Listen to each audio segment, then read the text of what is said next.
Once again, I'm disappointed.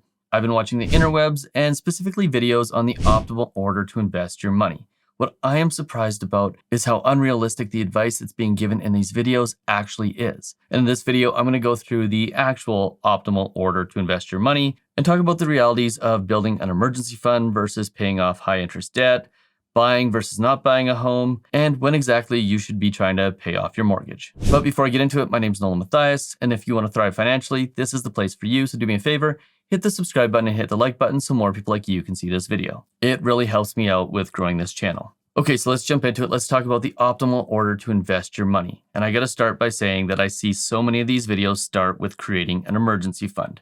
And yes, this is definitely a Dave Ramsey thing. He always says start by creating an emergency fund, but the major distinction is he tells you to put $1,000 aside, not 3 to 6 months worth of income like some of these videos. I recommend at least 3 to 6 months. Because let's face it, putting 3 to 6 months worth of income aside before you do anything else is pretty much impossible, especially if you have high interest debt. And I need to be really clear. The very first thing you should be doing before all else is getting rid of your high interest rate debt. That is the number one step to investing, is before you do anything else, get rid of your debt. And if you don't have debt, do everything you can to stay out of it. Now, if you decide you want to put $1,000 away before you do that, fine. But keep this in mind that high interest rate debt is typically credit card debt. So if you were to take that same $1,000 and apply it to credit card debt rather than putting it aside, saving you 20% per year, or in other words, $200 per year, in the event that you ever needed it, if an emergency came up, you can always go back to the credit cards. Now, you don't want to do this, but that money is probably better going to serve you if it is applied to that debt than it will be sitting around in a high interest savings account. If it's just sitting in a bank account, it's really just a false sense of security fund, not an actual emergency fund. And like I said before, having 3 to 6 months worth of an emergency fund is absolutely ridiculous if you've got high interest rate debt, because getting to 3 to 6 months worth of an emergency fund is going to take you a couple of years to accomplish. Unless you can find a way to immediately stop spending money on everything and save for the next 3 to 6 months, or the next year, or the next 2 years, getting that amount of money saved is going to be difficult. So having an emergency fund actually comes a little bit later on in the process.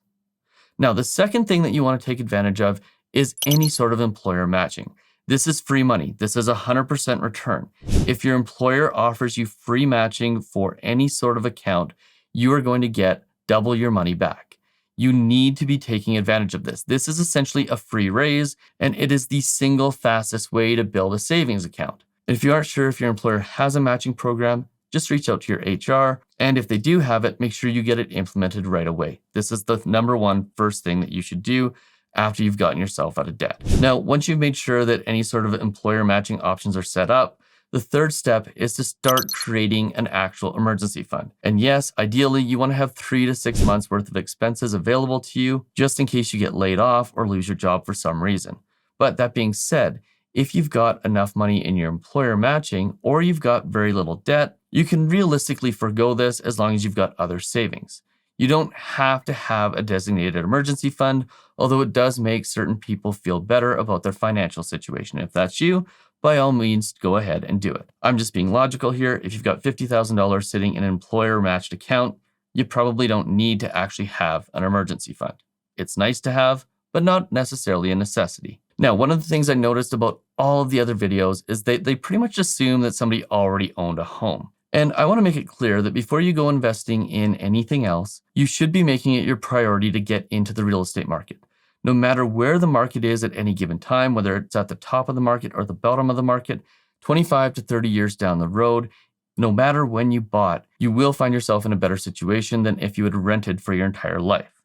Now, buying a home is really important because as much as certain gurus might tell you that you can rent and end up financially better off than if you bought, the reality is, no matter where you live, almost all people who purchase and buy a home end up significantly better off 25 to 30 years down the road than those who rented. In the US, for example, the average net worth of homeowners is $255,000. Compare that to the average net worth of renters, which is only $6,900, and you can see that there's a significant difference. And before you jump on this and go, well, the real estate market's gone crazy over the last couple of years, these numbers are from 2019. And you can pretty much rest assured that the gap between the net worth of renters and homeowners is significantly higher today than it was back then. And one thing is clear, homeownership is the single most certain way to increase your net worth, bar none. And the reason why is because it forces you to pay down debt on a monthly basis, and that eventually turns into a pretty significant net worth.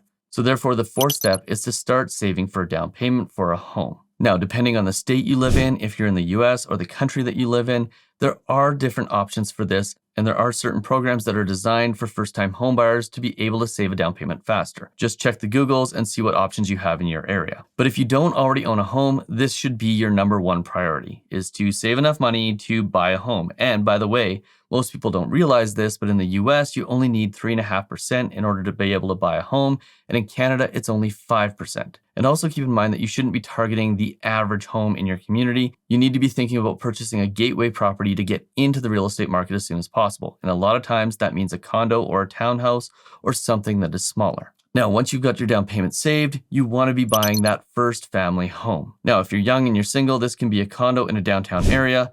Or if you're a little bit older and you've got a family, maybe you want to have a townhouse, or if you can afford it, a single family home. But you want to be purchasing this property either with one of two intentions. The first, if you're buying a gateway property to get into the market, is to buy something that will be highly rentable down the road, so that when you move into your bigger, more permanent home, you'll have it there as a source of income. The second, if you're looking to purchase a home that is the type of home that a family would live in, is you want to be buying something with the long term in mind. You want to be purchasing with a 10 to 15 year time horizon at the very minimum. The reason for this is if the market fluctuates, you want to be able to make sure that the property you're in is affordable and something that you will be able to hold on to without going into foreclosure for the long term. Now, once you've bought your family home, the next thing to look at is tax advantaged accounts. These are things like a Roth IRA in the US or TFSA in Canada.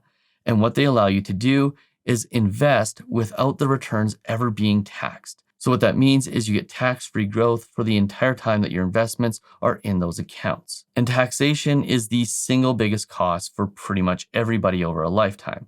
So taking advantage of these accounts is highly valuable. And in addition to that, there's things like 401ks in the US and RSPs in Canada that allow for tax-deferred growth, which means that the returns are only taxed once you take it out when you're in retirement. Now, that being said, there's always this argument between whether it's better off to pay off your mortgage or whether it's better off to invest. And the reality is both options are good options. The most important thing is that you choose the option that works the best for you.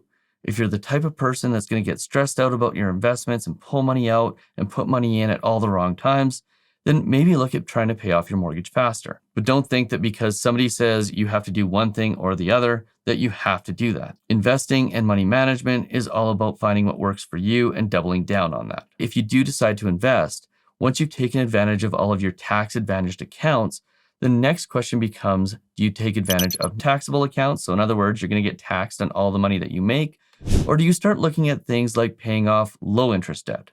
And my opinion is that you should definitely be looking at paying off low-interest debt before you start investing in taxable accounts. Because if you're paying off those low-interest loans, those are guaranteed returns that you are getting. And paying off those loans also reduces your risk of not being able to make a payment, which makes you significantly more financially secure. Now, if you've got no low interest debt and you don't want to pay off your mortgage right away, or maybe you have paid off your mortgage, well, that's when you start pumping your money into those taxable accounts, those normal investment accounts. But make sure that you're getting advice once you get to this point so that you're investing your money optimally between your tax advantaged accounts and your taxable accounts. Now, once you've paid off low interest loans and you've started using your taxable account, the next step is to start looking at real estate or simply just enjoying your life. And at this point, if you want to start looking at more significant investments like those in real estate, make sure you check out this video right here that teaches you the optimal order to invest in real estate.